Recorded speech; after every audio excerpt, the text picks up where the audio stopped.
ఇక విజయవాడలోని బుడమేరు వరద నియంత్రణపై మంత్రులు నారాయణ నిమ్మల రామానాయుడు సమీక్ష నిర్వహించారు.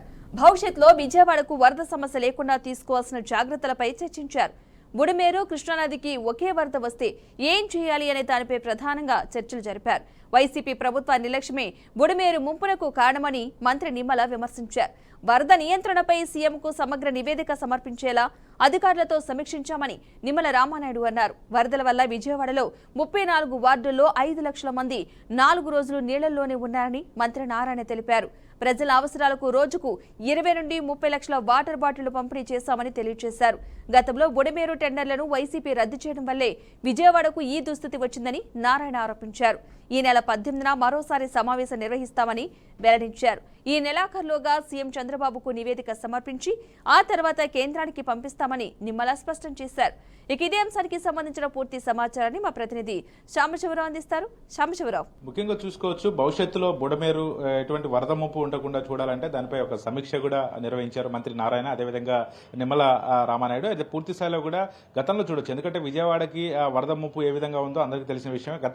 గతంలో కురిసినటువంటి వర్షాలకి తీవ్ర స్థాయిలో కూడా విజయవాడ సుమారుగా నెల రోజుల పాటు అతలాకుతలమైంది. దానికి ప్రధాన కారణం బుడమేరు అక్కడ పొంగడమే అని చెప్పుకోవచ్చు. అయితే ఈ నేపథ్యంలో అక్కడ విజయవాడలో ఒక కృష్ణానది కావచ్చు, అదేవిధంగా బుడమేరు వాగు ఒక్కసారిగా పొంగితే అక్కడ ఎటువంటి ఇబ్బందులు లేకుండా ఎటువంటి చర్యలు తీసుకోవాలి, అదేవిధంగా ప్రజలు ఇబ్బంది పడకుండా ఎటువంటి చర్యలు తీసుకుంటే బాగుంటుందనే అంశంపై కూడా ఈరోజు పూర్తి స్థాయిలో కూడా చర్చించారు. ఎందుకంటే భవిష్యత్తులో ఇటువంటి పరిస్థితి ఉండకుండా ఉండాలంటే ఖచ్చితంగా ముందస్తుగా చర్యలు తీసుకోవాల్సిన అవసరం ఉన్నటువంటి నేపథ్యంలో ఈ యొక్క నిర్ణయం తీసుకున్నట్లుగా తెలుస్తా ఉంది. అదేవిధంగా గతంలో మనం చూసుకోవచ్చు, సుమారుగా 34 వార్డులలో ఈ యొక్క బుడమేరు వాగు ప్రభావంతో 5 లక్షల మంది ప్రజలు తీవ్ర ఇబ్బందులు ఎదుర్కొన్నారు. ఇబ్బందులు ఎదుర్కోవడమే కాకుండా కనీసం మంచినీళ్లు కూడా ఒక 4 రోజులు దొరకకుండా తీవ్ర ఇబ్బందులు పడినటువంటి పరిస్థితి ఉంది. అయితే ప్రభుత్వం అప్పటికి రిస్క్ చేసి కూడా అక్కడ ఉన్నటువంటి ఎవరైతే ప్రజలు ఇబ్బంది పడ్డారో 5 లక్షల మంది ప్రజలు తీవ్ర ఇబ్బందులు ఎదుర్కొన్నటువంటి వాళ్ళకి వాటర్ బాటిల్ కూడా అందించడం జరిగింది. 4 రోజుల పాటు తీవ్ర ఇబ్బంది పడ్డారు. అయితే దీన్ని పూర్తి స్థాయిలో కూడా వైసీపీ రాజకీయం చేసిందంటూ కూడా మంత్రి నారాయణ ఈరోజు ఆయన విమర్శించడం జరిగింది. ఇక్కడ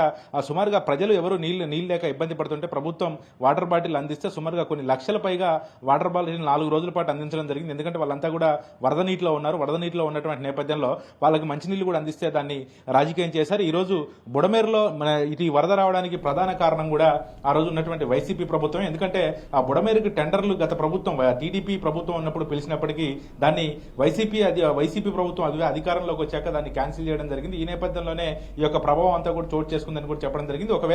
భవిష్యత్తులో ఒకవేళ కృష్ణానది పొంగి గనక బుడమేరు వాగు కృష్ణానది ఒకేసారి పొంగితే ఎటువంటి చర్యలు తీసుకోవాలనే అంశంపై కూడా కీలకంగా చర్చించినట్టుగా తెలుస్తా ఉంది. దానికి తోడుగా ఈ నెల 18వ తారీఖున అంటే ఈ నెల 18వ తారీఖున ఒకసారిగా ఇరిగేషన్ అధికారులు అదేవిధంగా నీటిపారుదల శాఖ అధికారులతోటి ఒకసారి సమీక్షా సమావేశం నిర్వహించిన తర్వాత దానిపై ఒక కీలక నిర్ణయం తీసుకొని భవిష్యత్తులో ముందుకెళ్లే అవకాశం కనపడుతుందని చెప్పేసి కూడా మంత్రులు ఇద్దరు ఈ యొక్క సమావేశంలో వాళ్ళు చెప్పడం జరిగింది. అదేవిధంగా ఈ విషయానికి సంబంధించి చంద్రబాబు నాయుడు దృష్టికి తీసుకెళ్లి ఢిల్లీ పెద్దలకు కూడా చెప్పి భవిష్యత్తులో బుడమేరు ప్రాజెక్టు నిర్మించి విజయవాడకి వరద ముప్పు లేకుండా చూసే అవకాశం ఉందని చెప్పి కూడా మంత్రి నారాయణ అదేవిధంగా నిమ్మల రామానాయుడు చెప్పడం జరిగింది.